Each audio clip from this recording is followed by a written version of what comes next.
రాజుగారు నమస్తే అండి. నమస్తే అండి. సరే మీ గురించి ఒకప్పుడు నేను విన్నానండి. చాలా మంచి పేరు ఉండేది. ఒకప్పుడు రాజుగారు అంటే జూబ్లీస్‌లో గ్రేట్ అనేవాళ్ళు. చెప్పండి.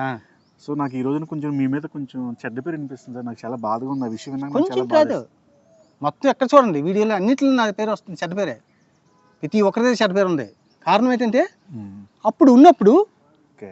చూసారు, మన రోడ్డు అంటే వెళ్తుంటే పక్కన కుక్కను పెంచుకుంటారు ఒకరు, అవును రాజు. అది మనం వెళ్తుంటే అరుస్తుంటుంది. అది 2 రోజులు మనం చూసిన బిస్కెట్స్ చూసుకోండి, మనం అక్కడ చూసిన వెంటనే తోక ఊపుతుంది. అవును. అలా తయారయ్యారు జనం. ఓకే. పబ్లిక్ కూడా ఈ పబ్లిక్ మధ్య అలా ఆ రకం తయారయ్యారు. ఇప్పుడు నా దగ్గర లేవు ఇవ్వడానికి. అయ్యో. అందు గురించి అందరూ నాకు బ్యాట్ టాక్ వస్తుంది. ఇంతకుముందు బాత్రూమ్ చెంబు పట్టుకెళ్ళి సరే వెనక నేను పట్టుకుంటాను అని. రాజుగారు ఈ రోజు ఎవరు లేరు నా వెనకాల, ఒక్కడు కనిపించలేదు, ఒక నమస్తే పెట్టినవాడు లేడు, ఎవరు పట్టించుకోలేదు. ఆ రోజుల్లోనే ఎక్కడికి వెళ్దాం 10 మంది 20 మంది వెనకాల. ఇప్పుడు ఏదైనా డబ్బుతో ఉంటుందండి. రాజుగారు మీకు ఎలాగా పాత రోజులు కంపల్సరీ వస్తాయి. అది రానిండి రాకపోయింది, అది వేస్ట్ మనకి. మనం ఈ వినాయక చవితి నుంచి మంచి అద్భుతమైన జీవితాన్ని మనం ఈ కొనసాగించబోతున్నాం. లంచాలనేది ఎక్కువైపోయింది ప్రతి ఒక్కడికి. డబ్బు లేకపోతే ఎవడు పట్టించుకోడండి. అవును రాజుగారు. డబ్బు అదే నేను వీళ్ళ ఇంకా అన్నట్లో ఇచ్చాను అనుకోండి, ఇవాళ అది 100 మందిని తిప్పుకుంటాను, 1000 మందిని తిప్పుకుంటాను. అవును రాజు. ఎవడు ఇప్పుడు రాలేదు, నేను వెనకాల ఒక్కడనే వెళ్తున్నాను, ఇప్పుడు ఎవడు రాలేదు. అంతే, అందు గురించి నేను దాని గురించి బాధపడినండి.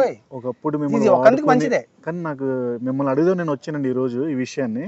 కానీ మీరు చెప్పిన క్లారిటీ వచ్చింది. ఒకప్పుడు మిమ్మల్ని బాగా వాడుకుని మీరు ఇచ్చిన బిస్కెట్లు తిని ఈరోజు మిమ్మల్ని అనటం చాలా తప్పు అండి. తప్పు కాదు, అంతే ఇప్పుడు సమాజం అంతే, మన దాని తప్పని మనం అనుకోద్దు.